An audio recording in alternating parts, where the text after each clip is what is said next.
Seja bem-vindo a mais um corte do Zona Mista. Esse corte é um oferecimento de APV desde 2006, protegendo seu veículo. Mas se ligue, cara. Você sabe o que é que, além do clássico acontecerem, né, nesses estados, beneficiam também os times que vão jogar aquele clássico. É, logística, né? Por exemplo, o Atlético Mineiro, ele joga contra o Cruzeiro no Mineirão, possivelmente. Eu não lembro se lá é 50-50 todos os jogos no Mineirão, se o segundo jogo vai ser na MRV, né? Mas ele pega o Vitória na Arena MRV e depois continua em Minas.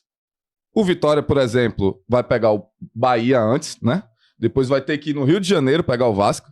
Depois vai ter que ir em Minas e depois volta para Salvador. Então a logística é totalmente diferente, por exemplo, de um Atlético Mineiro e de um Grêmio que estarão e irão fazer esses 3 jogos. Você tá botando desculpa já, mano? Oi? Tá botando já... Não, pô, tô falando... o time não chega na semifinal. Informação, cara.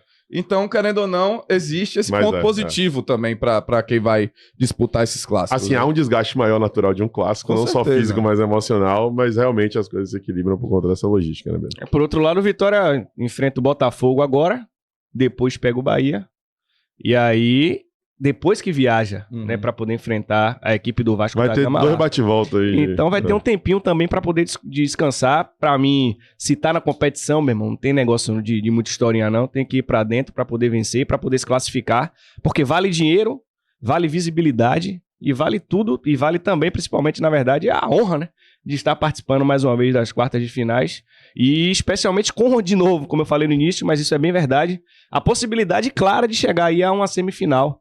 Então, pra mim tem que ser titular todas as partidas, não é igual a Copa do Nordeste, por exemplo, que a gente ainda ficava aqui ponderando, não, vale a pena quem sabe botar o time reserva, e aí Barbaço sempre falava assim, rapaz, meu time reserva do Vitória não vai dar conta de ganhar, por exemplo, um Confiança lá fora de casa. A gente viu que não deu.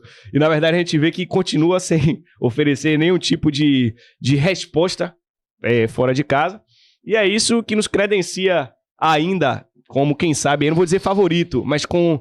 Vai, uns 60-40 aí, pra ser clubista mesmo, o fato de a decisão ocorrer no estádio Manuel Barradas. Perfeito. E o Vasco tá pensando ainda em colocar ou no Maracanã ou no São Januário. E, inclusive, eu acho que quem pode falar dessa questão de administração de competições, logística e outras coisas mais é justamente o Vasco, né? Uhum. Eu acho que, diferente do Vitória, são 2 competições. É um segundo semestre desgastante, o calendário foi apertado ao longo da temporada, porque ainda teve a Copa do Nordeste.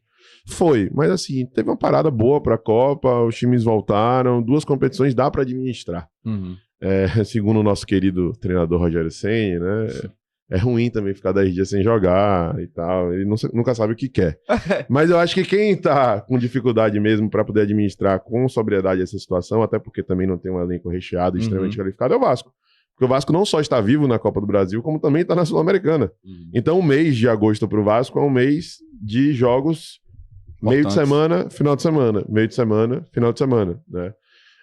O Vitória vai ter final de semana, um meio de semana livre, final de semana, depois meio de semana, final de semana. O Bahia tá só final de semana. E o Vasco vai ser o Vasco não vai ter descanso. Mais pesado porque ele tá dentro da zona de rebaixamento. Exatamente, então, ou seja, ele não tem como deixar de lado o brasileiro. Né? Prioridade. Exatamente. O próprio Botafogo também, Yuri, joga no meio da semana, que é o nosso próximo aniversário. O Vitória vai descansar esta semana aí. Teve 2 dias de folga, já a Ventura liberou aí, pós-jogo do Flamengo. Que já havia a promessa no jogo contra o Atlético Paranaense, eu vi nos bastidores. E o Vitória vai ter esta semana. O Botafogo sai para poder pegar o Cienciano. Então ele já tem aí esse desgaste também. Então, meu irmão, tem que aproveitar esses momentos. Vai ser em 2026 esse jogo? Aí você fala Cienciano. Meu Deus. Falou Alan Guimarães. Rapidinho aqui. Eu queria fazer uma pergunta para vocês, novamente aqui, sem sacanagem. Porque chegamos nas quartas de finais. É um momento em que o torcedor pode gerar uma expectativa, né, Barbaço? Claro, pô. Porque a gente só tem mais 5 jogos e tá extremamente palpável. Você acha que é errado o torcedor gerar um não, eu acho que assim, o chaveamento pro Vitória, inclusive, não é um chaveamento tão simples assim. Porque se avançar na semi, pega o Palmeiras. Ou o Santos, né? E hoje o grande bicho-papão da Copa do Brasil, acho que isso nem cabe para um torneio de mata-mata, mas é o que se considera pela performance recente nas competições que disputa, é o Palmeiras.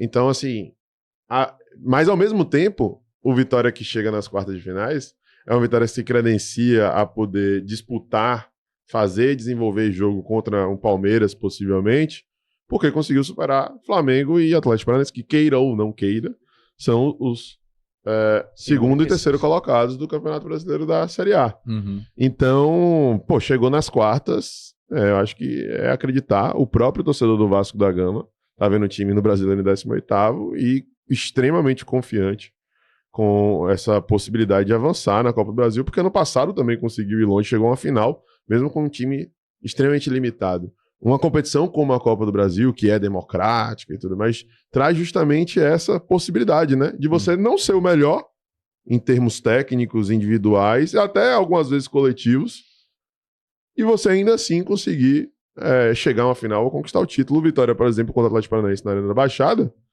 não jogou tão melhor do que o Atlético Paranaense jogou contra o Vitória no Barradão.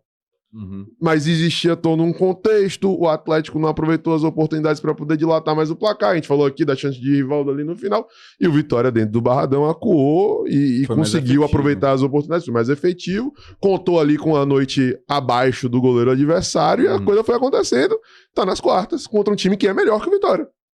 Eu tô falando alguma besteira, o Atlético Paranaense aí? Não, é o terceiro colocado. Então assim, a Copa do Brasil traz essa oportunidade. Então, como você não vai acreditar já estando em uma quarta de final? Você acabou de assistir um corte do canal Zona Mista. Venha conhecer a APV. E ganhe 15% na taxa de adesão clicando no link da descrição. Aproveita.